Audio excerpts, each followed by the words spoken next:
त्यावेळेस या बेरोजगारांचं काय करायचं असा मोठा प्रश्न त्यांना पडल्यानंतर मुंबई वरळी या ठिकाणी श्रमिक विद्यापीठ स्थापन झालं आणि असंच पूर्ण भारतभरात 81 ठिकाणी श्रमिक विद्यापीठ स्थापन झालं आणि खूप सुंदर काम करते चालू होतं.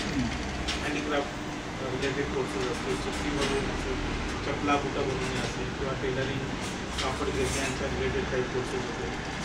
तर हे काम चालू असताना साधारणपणे 2002 साली भारतरत्न अटल बिहारी वाजपेयी हे भारताचे पंतप्रधान होते आणि त्यांनी असं ठरवलं त्यांच्या कमिटीने की बाबा ही योजना एवढी चांगली आहे म्हणून देशभरात ती झाली पाहिजे. आणि 81 श्रमिक विद्यापीठाचं रूपांतर 251 जनशिक्षण संस्थांमध्ये झालं. ते नाव बदललं. अजूनही जनशिक्षण संस्थांना पूर्वाश्रमीचं श्रमिक विद्यापीठ असं बोललं जातं. 2015 साली जे काही आपल्या विद्यार्थ्यांना सर्टिफिकेट मिळालेले होते त्याच्यावरती शब्द होता पूर्वाश्रमीची श्रमिक विद्यापीठ आणि तेव्हा ही योजना मिनिस्ट्री ऑफ ह्युमन रिसोर्स डिपार्टमेंटकडे. तर साधारण 2002 ते 2015चा कालावधी एवढा सुंदर गेला पूर्ण देशभरात. तर नरेंद्र मोदीजी ज्यावेळेस पंतप्रधान झाले त्यांनी ठरवलं की बाबा ही स्किल ही देशाची गरज जर असेल तर आपण स्वतंत्र स्किल मिनिस्ट्री स्थापन केली पाहिजे.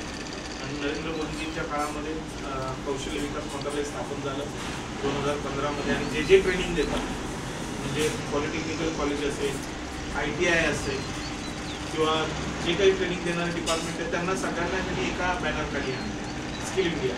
त्यामुळे त्यांनी असं विचार केला की तरी आपलं टार्गेट काही पूर्ण होत नाही म्हणून त्यांना आठवलं जनशिक्षण संस्था म्हणून त्यांनी जनशिक्षण या योजनेला सुद्धा स्किल मिनिस्ट्रीमध्ये घेतलं. एक स्वतंत्र लोगो त्यांनी PMKY मध्ये आपल्याला घुसवलं नाही.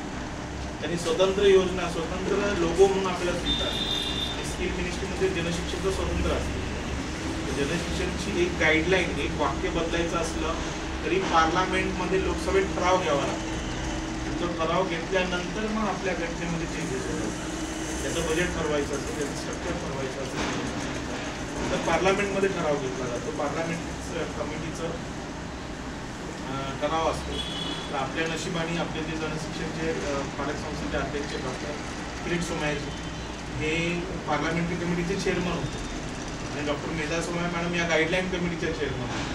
त्याच्यामुळे 2015ला ही योजना टिकली, वाचवली त्या लोकांनी आणि आता ती पुन्हा 2026 पर्यंत ही योजना आता 2026ला परत पार्लमेंट कमिटीमध्ये ठराव होईल आणि पुन्हा 5 वर्षाचं त्याला एक्सटेन्शन देण्याचं काम आहे. तर अशा पद्धतीने 5-5 वर्षाचं एक्सटेन्शन पार्लमेंटमध्ये घेतलं जातं.